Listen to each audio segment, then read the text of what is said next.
Boom! We're back in for Monday.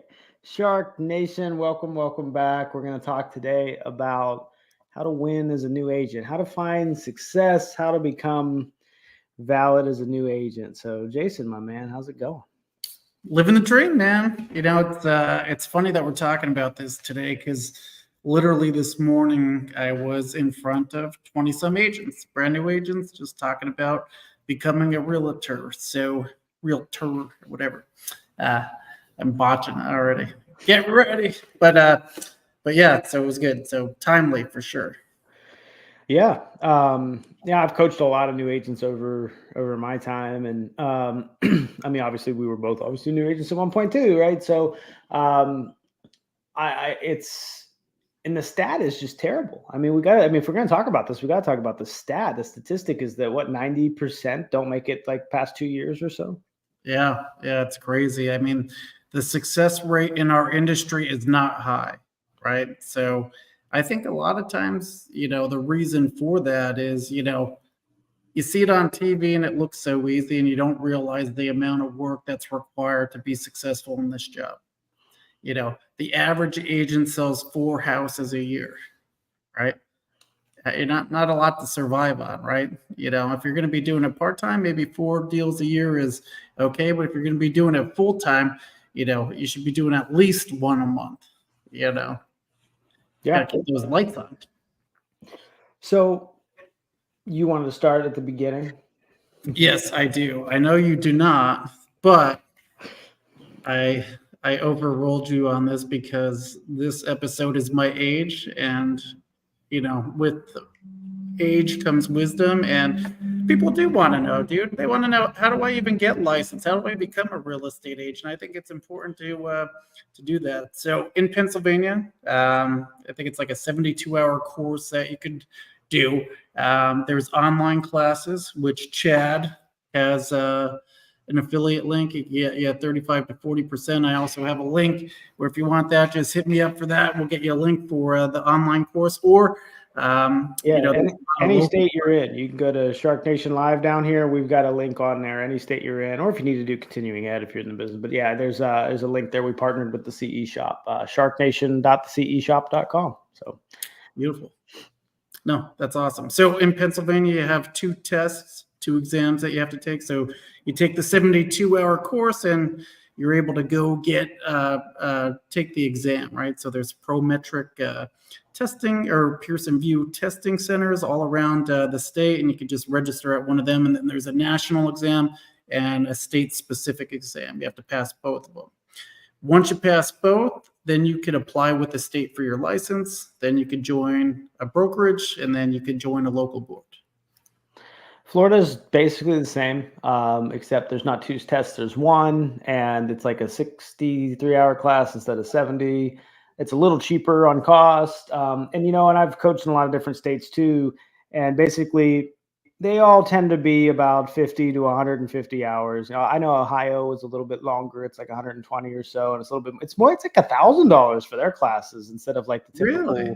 Yeah, I know PA is like 150. Florida's about $70. Like, they're all different. And then do you buy a study guide? And then you get, I always tell people, be prepped for about $1,500 between classes, taking your test, joining your MLS when you get licensed, all the stuff that's required. It's, and it feels like a shock, $1,500, $2,000 to get rolling. But I always say, what was my thought when I got into the business was, I don't know, because real estate is starting your own business. I don't know of another business that I can start that I don't need to pay for brick and mortar, for employees, for all this stuff, and have the income potential that this does have for $2,000, like startup, like for a whole first year. I mean, that's pretty sweet.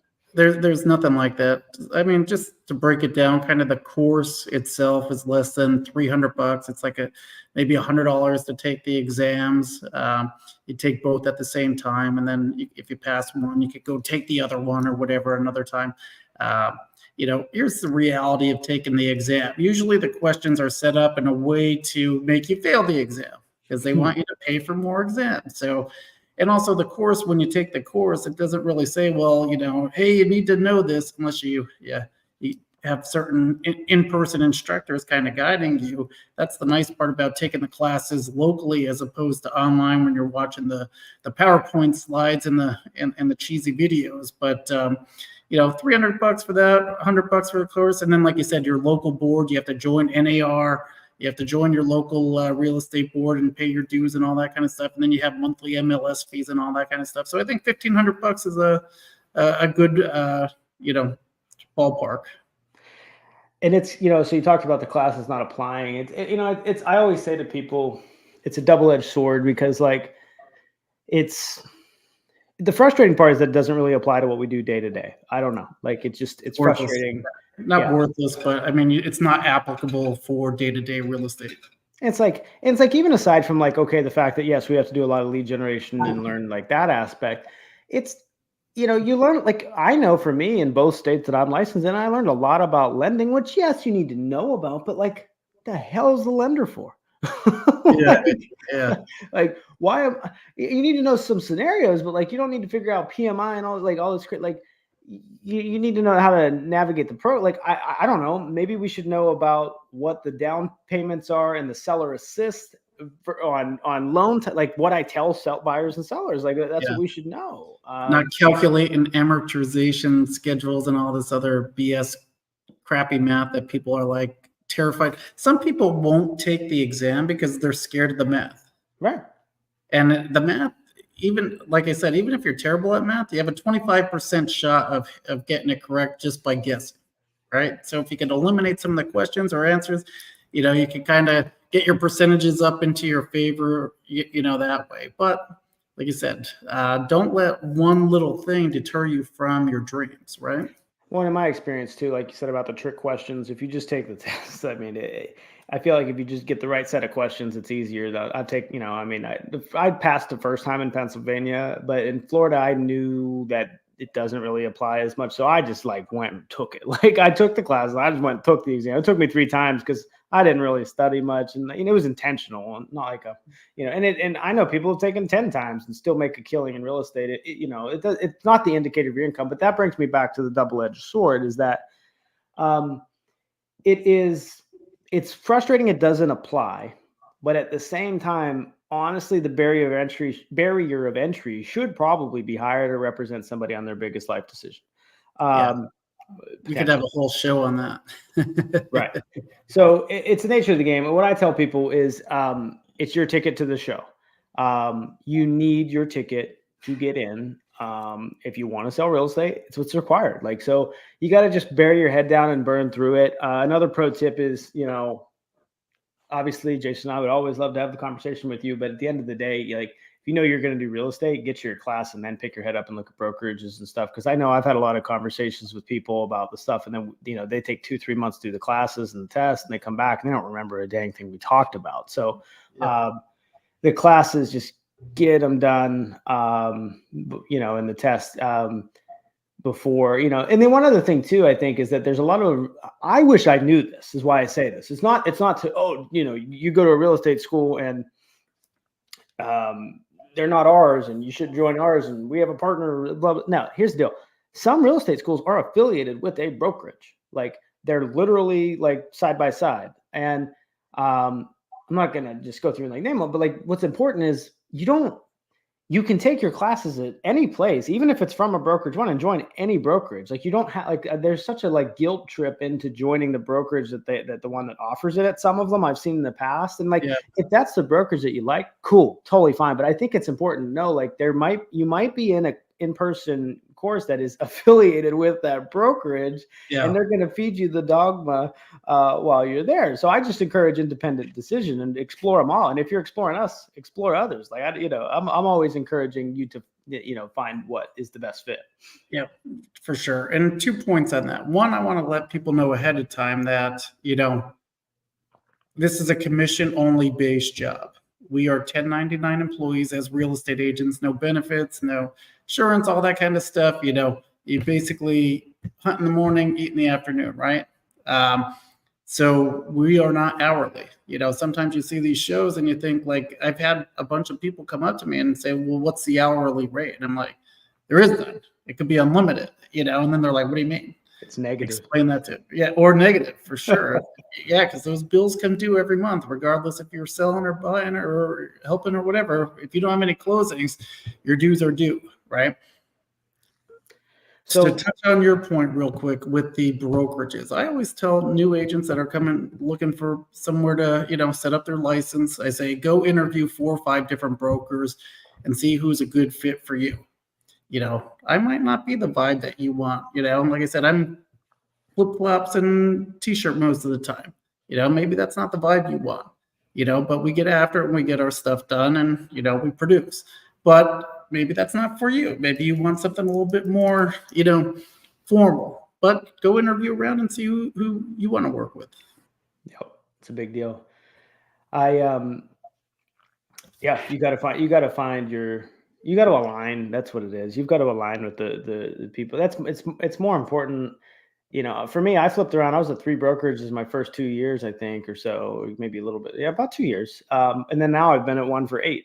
You've got to find your vibe. And wouldn't it have been better if I thought a little bit more about that? And it's not always like the money is good. I think we're at a pretty, smart financial model, but that's not all it is, because 100% of zero is zero. And if you're somebody needs, whether it's brick and mortar, or you need more training or proven training, or training in a style that you like, or accountability, or leads, there's just different things you need. So make sure you're aware of the options in front of you.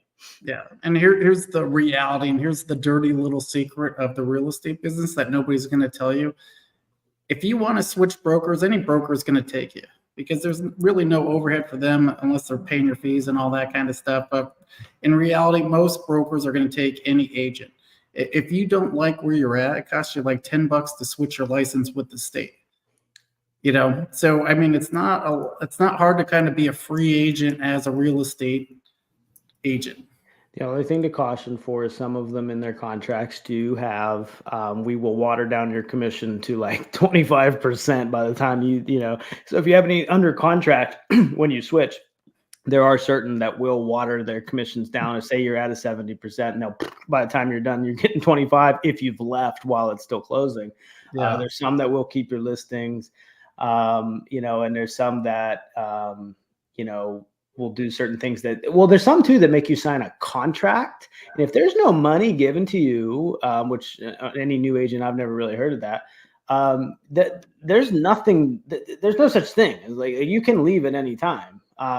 Because I've talked to agents where it's like, I signed a 2-year contract. I'm like, oh, okay. Did they give you like marketing dollars or something? No, I signed a 1-year deal, or like NFL. And it's like, yeah, that's not how it works, but yeah. It's scarcity tactics, and it's like, I don't know about you, Jason. I think we're the same, but any clients I work with, any agents I work with, it's like, look, if we're not providing value, if you don't like me, you can leave tomorrow. We want to, and it doesn't mean that you need to choose this just because of that, but it's something to watch out for, because I know when I had to make a move, I was nervous as heck. I was talking to an attorney to make sure, because I had 14 deals under contract. I had 10 listings. It was my second year. I was young. I just had our first kid. I was like, man, I don't want to leave all these commissions on the table when I make this move. So we're going really, really deep into it, but I think those are things you should look for whenever. Yeah, for sure. And just like how we work with our buyers and sellers, we want to have a commitment guarantee, just to the agents that are joining us as well. If you're not getting what you want, I don't want you to be unhappy and be here. I'm not going to hold you to a contract. What I don't want is, users or people that are going to be like, oh, I'm going to use you for all the information, and then just, okay, now I'm going to go. Hey, look, if that's the way you are, probably not better off not to come in the first place. But, a lot of our stuff is we do all our training and show our value up front, right? Teaching and training and getting them up to speed. A lot of the payoff for the team and stuff is on the back end of that, as they get more and more confident and competent. And then, our splits and all that kind of stuff come and compensate us for the time that we put in to develop them to get to where they need to go. And then you get your license and you join somewhere. And here is the biggest question that anybody listening needs to think about. And this is a little rhetorical because Jason knows the answers. But anybody watching this live or on recording, you get your license. You need to find a sale. you have one choice for that sale. You can take action or you can develop your skills. You can have better skills. Which would you choose? Are you No. asking this? Or no? No, Okay. not yet.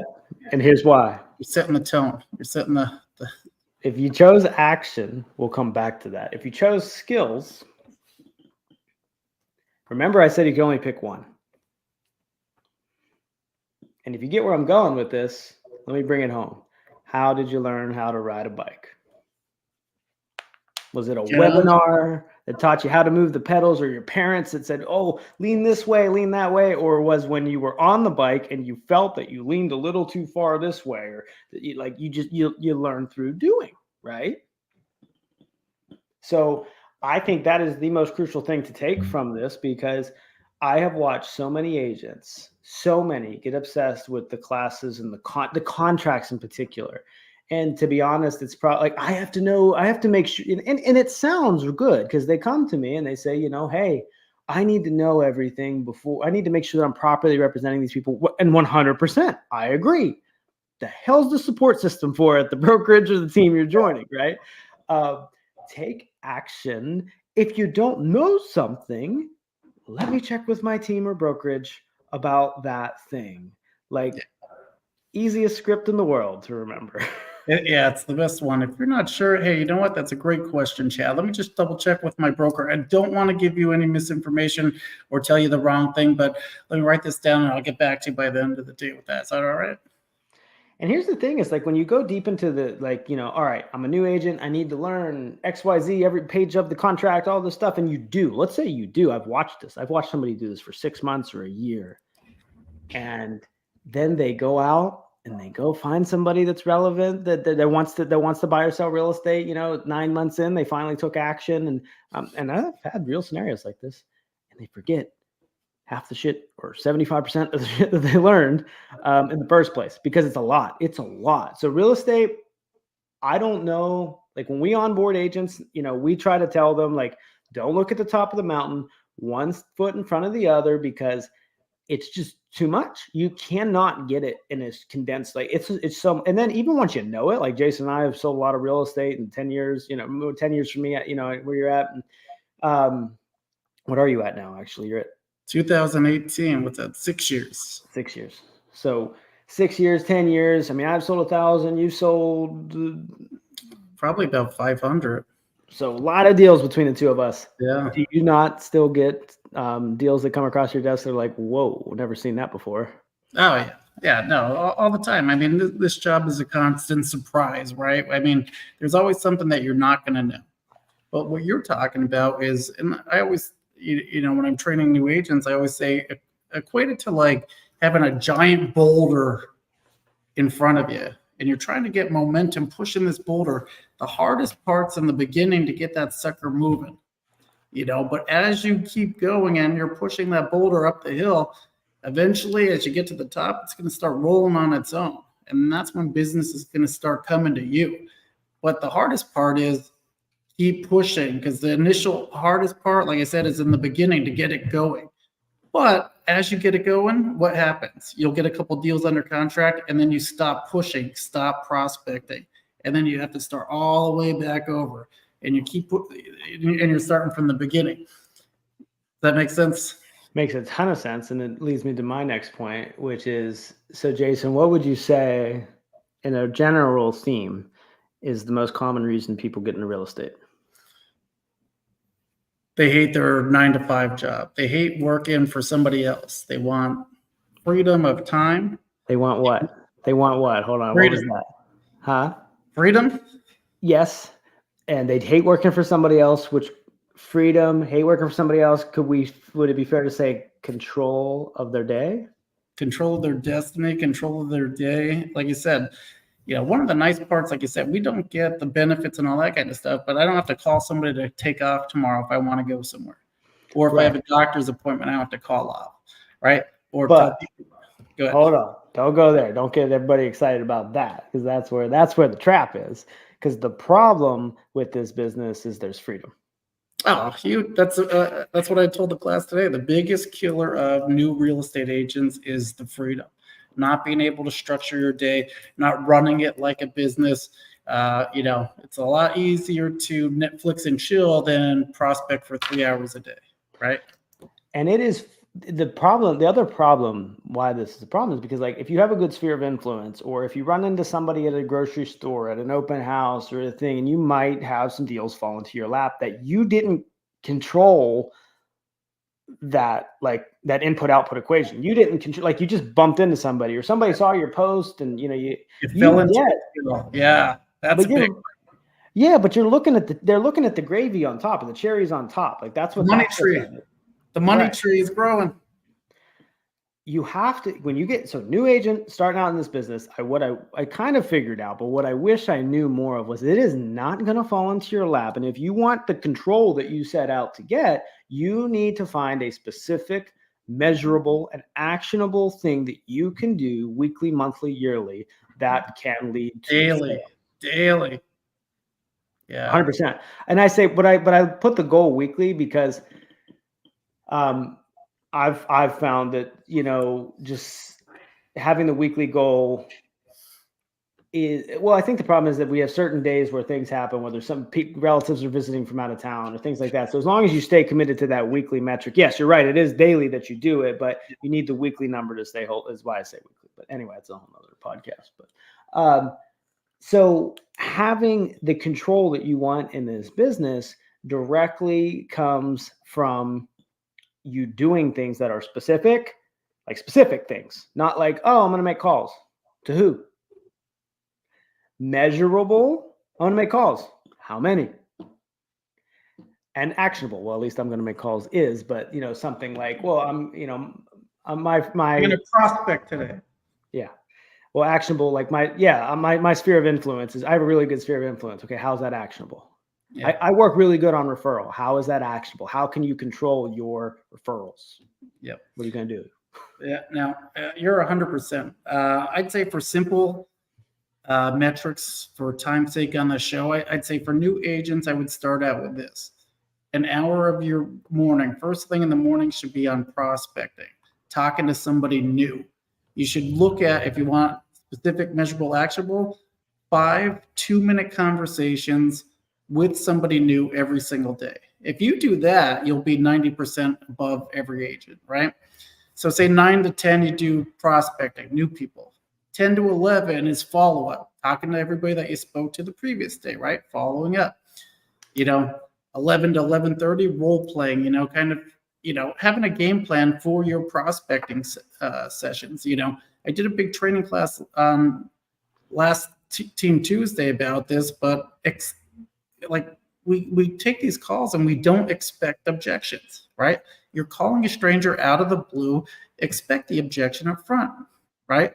But so many times we don't have a game plan and we hear the objection. It's like, ring, ring. Hey, I'm not interested. All right, I'll see you later, right? It's like, okay, figure out what you're going to say and how to say it and what you're going to talk about to provide value on those prospecting calls. Don't just go into it like, okay, I'm going to make these calls, here's these leads, and have no idea what you're going to talk about, because then it's like you're not helping yourself and you're not helping your client.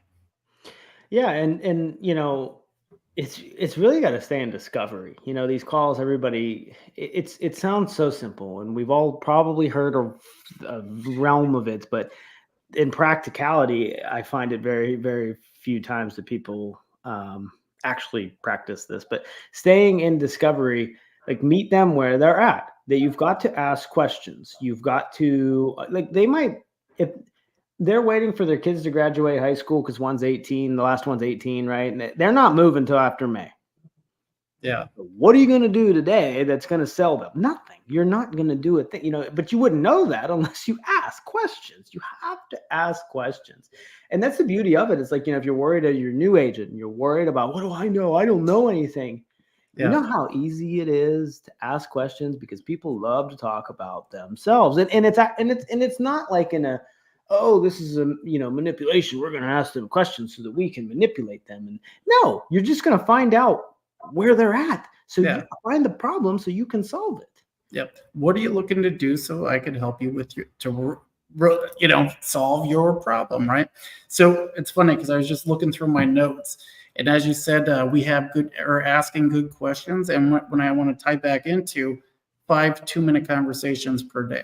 So I actually gave the team 5 good questions to ask to kind of build rapport and find out more information from our clients. So number 1, right? I'll go through these pretty quick. What had you looking in X city? So we want to talk about location. What had you looking in Wilkes-Barre, right? Do you work close to there? Kids go to school there? Like, what had you looking there, right? Is that the only property that you were interested in, right? Follow-up question to number 1. Number 2, what did you think about the price, right? Everybody has an opinion on the price, right? So, it's too high, it's too low, whatever. And like I said, these are just conversation starters. Number 3, were you out looking at any houses? Did you make any offers on those, right? This way you can find out if they were working with an agent or not, or kind of see how they're serious in their motivation. Or are they kind of just tired kicking it around? Like I said, I don't want to go too deep in it today, but are they just in like the awareness phase of looking, right? I know I have a problem. I know I have to solve it. Like for me, when I went to buy my house, my wife was pregnant. We ran out of beds and bathrooms. I knew I needed a bigger house, right? I was in the awareness stage, and then eventually I was in the more, kind of serious stages and all that kind of stuff. I'm not going to dig down into it, but where are they in the process? So you can see where their motivation lies, right? Do you need to sell in order to buy something, or are you just renting right now, right? And then you could ask them, do you know when your lease expires, right? No, I'm buying. Are you looking to upsize, downsize, whatever, right? So then you could have a possibility of a listing and a buy, right? So you're just asking good questions. And then, like I said, go for the appointment after that, right? Hey, that sounds great. It sounds like A, B, C, D. Recount what they just said. So you're showing some active listening, right? So building that relationship, get face to face. So you could, we have a buyer consultation that we do, but 70% of new agent or any agent, the person goes with the first person that they meet. That should be you, new agent, right? So when is a better time for you? How about this afternoon, right? Increase the urgency, right? Time kills all deals. So you want to meet that day if possible, or how about tomorrow at 10, right? So give them the A or B on that. How's that? It's good if they are in a space where they're, I know you talk, that's like a whole nother podcast episode about where they're at, but if they're in the awareness phase, like it's just earlier, I find it's best to not go there. Or if you get denied on the meeting, to pull back into, okay, well, what if I picked, 3 properties that kind of check these boxes? You regurgitate back. You said you wanted in this area. You said you needed a pool. I think I have a few in mind. I think I get you 3 together that make sense. I'll send them over and I can give you a call back tomorrow at noon. Would that be fair? So I'd say, if they're not real serious yet, I'd just schedule the next follow-up call. Or if you get denied the coffee appointment or whatever the appointment, I would come back into the point where you're just doing a follow-up call. Always have a next call. Always have, your next expectation with them.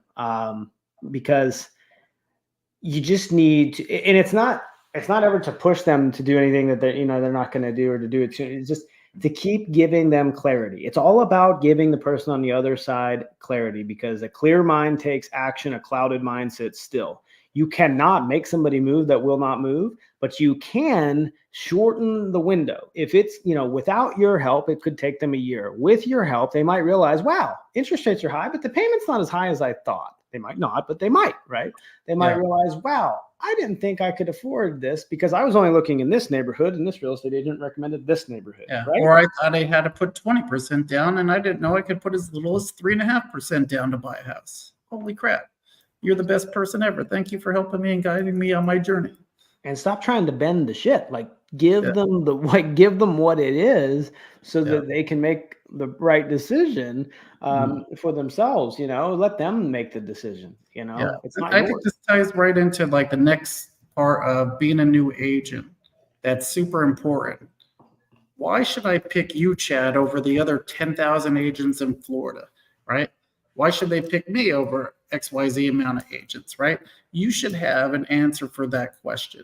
And if you don't, you should think about what you're going to say for why should I use you, right? Because if you don't believe in it, they are not going to. Yeah, for sure. So what we want to do as agents, new agents or existing agents is have a value proposition. What do you do that no other agent could do? How are you going to serve somebody better than somebody else can? So that's a good question. So what would I mean, obviously I know you have, your team and, but if you were giving advice to a new agent in Oklahoma, you're not in Oklahoma, right? Yeah. What would you tell them would be a couple things that they could utilize? So I would say, if you don't have the experience, knowledge, and expertise, lean on somebody that either your broker or team leader that does, right? So I would say something like, hey, or like you said, what do you have that other agents might not have? You might have more time, right? Hey, look, I'll be there for you whenever you need to. I can show you houses nights and weekends. I'm going to be I'll get us in and I'm going to search the MLS for you daily, right? What are you going to do to separate yourself? Or like you said, for a new agent, if they're going to lean on like a team, like I tell my agents on my team, use my stats if you don't have yours yet, right? We sold almost 100 houses a year for the last 5 years, right? We have a staff. It's not just me. I have my team lead. We have our support staff, our admin, our transaction coordinators, everything to be full service to you. Yep. And here's the thing, in my opinion, though, like, because I wish I love John's quote, the heart chooses, the mind justifies. Yeah. If you're asking the right questions and connecting with them up front, they've kind of, like, in a sense, the heart will choose. And then when they're asking you why they should choose you over somebody else, it's the mind trying to justify it. You just don't want to screw it up. So just be ready so that you don't. It's not about winning them over with it. It's about making sure that they're vindicating their if their bullshit detector's coming out, they connected with you, and then their mind's trying to justify it. And if their bullshit detector detects bullshit, they're out. So just don't mess it up. Yeah, I mean, look at what we're saying is show value or whatever, but you want to be a person of integrity. Don't flub your stats or inflate what you do or your expertise or anything like that. If you're new, tell them you're new. Hey, I know I'm new, but I have XYZ behind me helping me and helping you, right? So then that way you make people more, feel more comfortable. Like as a real estate agent, you're helping somebody with the biggest purchase of their life. It's like that old analogy with the doctor. Do you want to go to a surgeon and have them, the surgeon that this is going to be their first surgery or their 10,000th surgery, doing your surgery, right? We want that experience and the expertise and all that kind of stuff so that you have it. So that's important. Yeah. And, one easy thing, Jason and I talked about how contracts, are something that we want to rely on us to show up every day to earn them.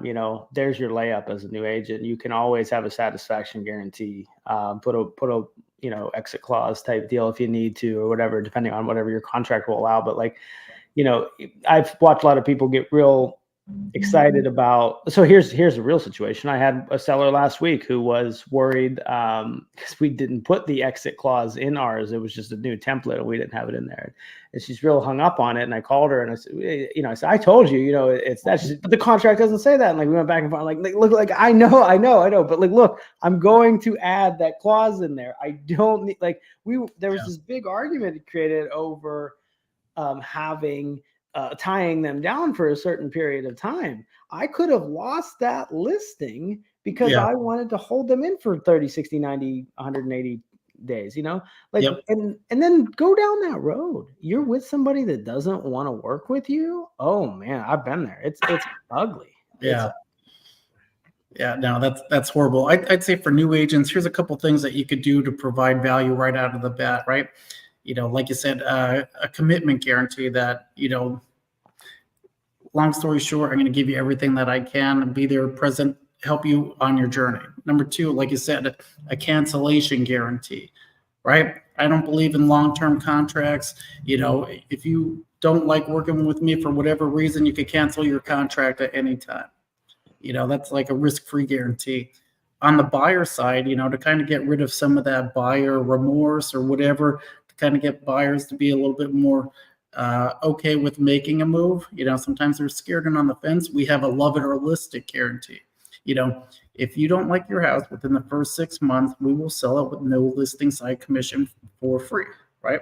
We'll eat that cost and we'll help you buy another house and sell your house and go from there. So think about what kind of things that you could do for value. Satisfaction guarantee. Our satisfaction guarantee is, if you're not happy, like obviously we can't control inspections or appraisals or the bank or whatever. But if you're not happy with us for any reason whatsoever, we want you 100% satisfied. If you are not, we'll give you a credit for your inspection at closing. Right? So we're there to prove it. It's huge. Yeah, there's a lot of creative ways. I've seen people out there with, we'll pay for your move. And when you do the math, what they're doing is they're crediting back a portion of the moving costs up to a certain amount based on the sales price at closing. And really what they're doing is they're just taking up to 0.5% of their commission and applying it back. There's a lot of ways that you can get creative depending on what your margins are, to offer really, really cool things like that. So it's the value proposition. Your creativity is the limit with that. But at the end of the day, I think it comes back down to the fact of they're connecting with you as a human being, and they want to make sure that you are worthy of connecting with, that they're not getting fooled, because everybody wants to buy and nobody wants to be sold. For sure. No, like I said, be authentic, be you, be honest, right? If you don't know something, say you don't know it. You don't ever want to get caught in like a mumble. Like Rick was on the team, had a thing where, because when we do our training or whatever, I'll grill them on questions on contracts and stuff, and they'll start mumbling and fumbling through stuff. I'm like, no, you don't know. Just say you don't know. And like I said, I'll figure it out and I'll get back to you on that. But when you're going down there, the bullshit meter and all that kind of stuff is going to start going up. Well, we're running long on our time. I want to give 3 actionable things for new agents, right? 3 pieces of advice for new agents, all right? Number 1, ABP, always be prospecting, right? You should always be trying to reach out to 5 new people per day at the minimum, right? You always have to keep that boulder rolling like we talked about earlier. Number 2, do not be a secret agent. Everybody and their mother should know that you are a real estate agent or involved in real estate at some point, right? I have another team member that before he joined the team, nobody knew he was an agent. He had 6 people, 6, buy or sell real estate because they didn't know he was an agent. They didn't use him, right? Don't let that be you. And I told that to the class today. I go, and I talked to another class last Thursday, but I made them all raise their hands and said, I promise that I will post and let everybody know that I am in my real estate class starting right now. But that is number 2. Number 3. I lost my train of thought. So I have somebody like knocking on the door here. But number 3, and you'll love this one. Answer your effing phone. You don't realize how much business you leave on the table because you didn't answer your freaking phone and somebody's trying to call you and give you business and you didn't answer your phone. It's real.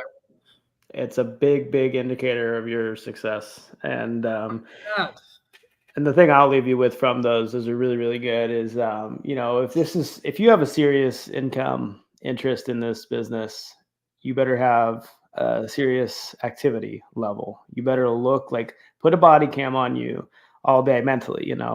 What does your day look like? Would you be happy with it if you reviewed it? Are you sitting on the couch watching Netflix, doing your stuff? Are you treating it like you would treat a job? Are you showing up like you would show up for a job? And maybe it's something where you can't hold yourself accountable. Find an environment or a group of people or a buddy to keep you accountable to the things you need to do to get what you want. This vessel is 100% capable of achieving the things you want out of it, and almost anybody I've talked with. But you've got to be realistic about what your commitment is to achieve it. Yeah, no, for sure. And just to kind of give people like an idea on the pay too. We said it wasn't hourly; it's all commission based. I had a W-2 job prior to being in real estate. Anybody that tells you can't work part-time is full shit. I did it and I crushed it, right? But I also put in the work for 2 jobs and was working, 40 hours on each one to make it work. But I had my W-2 income here, my real estate income here, and as my real estate income came over, then I made the jump full time. So you could do that. Now, if you're under the impression of like, how do I get paid and when would I get paid, right? So if you get a deal under contract today, if it's a cash deal in our area, you're looking at about 30 days to close. So you're not getting paid from 30 days from today. Anything with a loan, 45 to 60. If it doesn't close, you don't get paid. So you need to think of it, it's fall. Think of it as squirrels collecting nuts. You got to have some nuts in the tree for the longer months when things might not go your way because deals fall apart all the time. Absolutely. That's it. Well, real estate can be awesome, but I think we've dispelled a lot of the myths today. I think it's really, really good. I think that there's not enough transparency around when you're getting started. So I think that definitely should help for a lot of that. But closing thoughts for me is this vessel is possible to get the freedom and control you want in your life, but you have to have commitment to the things that move the needle, as I always probably say on this podcast and through everything we do. But it is that serious. It takes that commitment level and to treat it like a regular job. So it's possible, but you got to be realistic about what you're going to actually do. Yep. My closing thought is this: don't be that statistic. Get in an environment of growth and challenge, right? Like, would you say 90% of agents don't make it after 2 years? Yep. That shouldn't be you. Have a game plan. If you're going to get your license, figure out what you need to do every single day to grow your business, because it is a business. You need to market. You need to advertise yourself. You have to show value. You have to provide value, right? And you have to be available when people aren't. When do people normally want to see houses? When they're outside of work, right? So you're probably going to be working nights and weekends and during the day to learn everything, plus at night. So, one of the biggest memes is like, I traded my 40-hour week for like a real estate job with like working like 90 hours a week, right? But that's the truth in the beginning until you get that ball rolling, and then you'll have calls and people coming to you. So don't give up. A lot of times people give up too early. Don't give up, and don't be a statistic. Get around a good group of people. We're here to help any which way we can. Chad, close it out, brother. Yeah. Anybody want to head to SharkNationLive.com? You can join our Facebook group. We'll help you there. Join our monthly masterminds first Sunday of every month at night. And, obviously get the new episodes, get your education courses through there, all the good stuff. So scrolling around the bottom there, check it out. Yeah, if you want 40% off your online course, hit us up. We'll hook you up. If you want to get talk more about how do I become an agent, what's the next step for me in my market, just hit us up. We'll help you out. Yep. Thanks for tuning in. We hope that we gave some value out there to the real estate space today, and see you next week. Peace.